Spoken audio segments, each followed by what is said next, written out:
things, Diane. There is, I think it's a clear violation of failure to turn over video evidence of actual criminal activity happening by hospital staff, and that's why counsel said don't release it.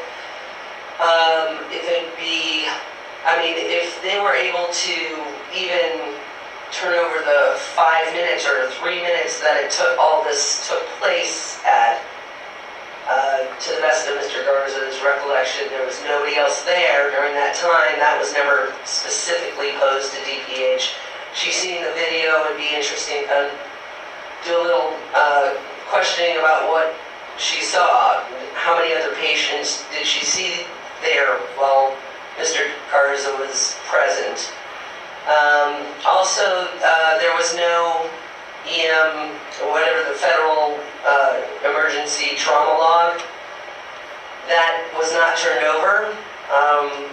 They indicated he wasn't on it, but they didn't turn it over. They could have redacted all the patients' information that were on it, but the whole point is he went seeking medical care and was denied, assaulted, his personal property was taken and altered, and this is all in a publicly funded hospital in a public area that was videotaped.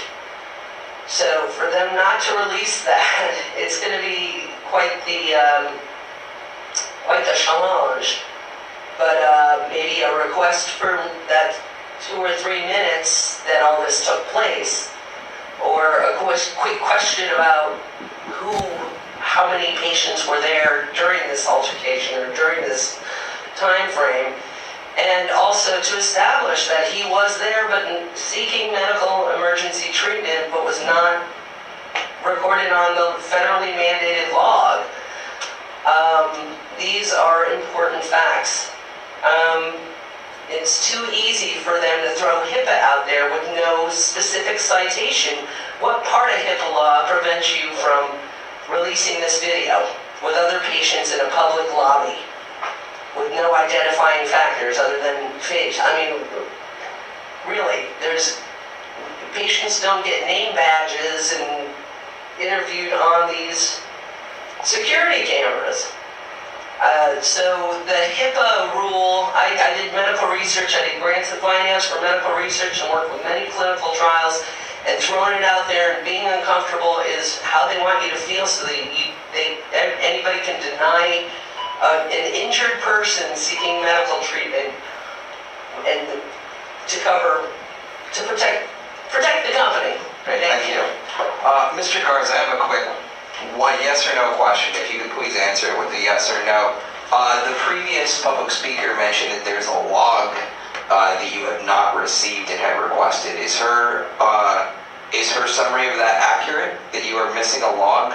I believe that the EMTALA law requires that there be a triage report and a medical screening report. I, of course, asked for both of that. I didn't receive any of it. Now, they'll say that the record wasn't created. Mr. Garza, that was all I needed to ask. Yeah, could the representative from DPH approach one? Mind you, the representative from DPH. Watch what she says. I'm aware of the documents that were just referenced a second ago. What is the status of them? Were they provided? Why not, if not? I provided every single document with his name on it from San Francisco General. And you'll see in the packet, there are responses from people saying that there was no EMTALA because he was never checked in. So he was told to turn his camera off. He never did. So he was never seen in a visit.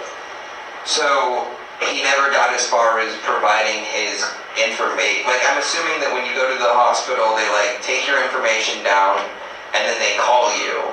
So he never got as far as getting in the queue with his information in there? He was in the emergency room, so he went through security with his camera on, as he was wont to do, and he was told that he needed to turn his camera off because he was in a health facility. They refused to do that. So he was not seen that day. Or put into the triage, that's the word for when we're in the ER. Okay, great, thank you. Could you ask her the question about other people? Mr. Garza, you're Just going to throw it out there. you're muddling the process at this point. I apologize. So, there is the admission that I was there seeking services. Mind you, this is the video that I informed licensing and certification of. Mind you, there were other videos from prior law-breaking activity by this hospital and other hospitals that I turned into licensing and certification, and they screwed it up and did it wrong, and that evidence is here on YouTube for you to watch.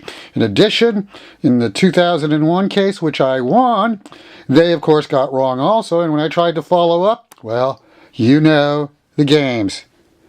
So, let's continue to watch. Watch the next video that I'm going to be making here to show you the video that I made regarding the screenshot that I turned in to licensing and certification over Zuckerberg, San Francisco General's finest, a last resort trauma center for denial of emergency services, the EMTALA violation.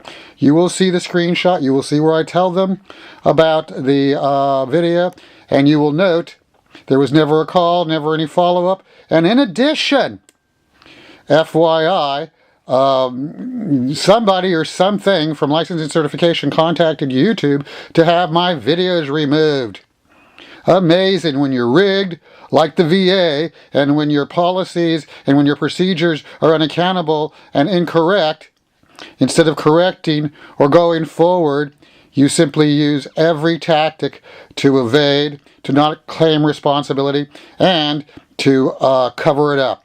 Mind you, this is a public institution regulating public hospitals with a corrupt, rigged methodology, which is exposed here, just as I'm exposing the San Francisco Police Department's corrupt, rigged methodology, just as I'm exposing the Department of Public Health's corrupt, rigged methodology, just as I'm exposing the Sheriff's corrupt, rigged methodology, just as I'm exposing the Department of Emergency Management's rigged, corrupt methodology, just as I'm exposing the Department of Public Health's corrupt, rigged methodology. The list just goes on and on and on and on. Enjoy. Know that you are next. Thank you.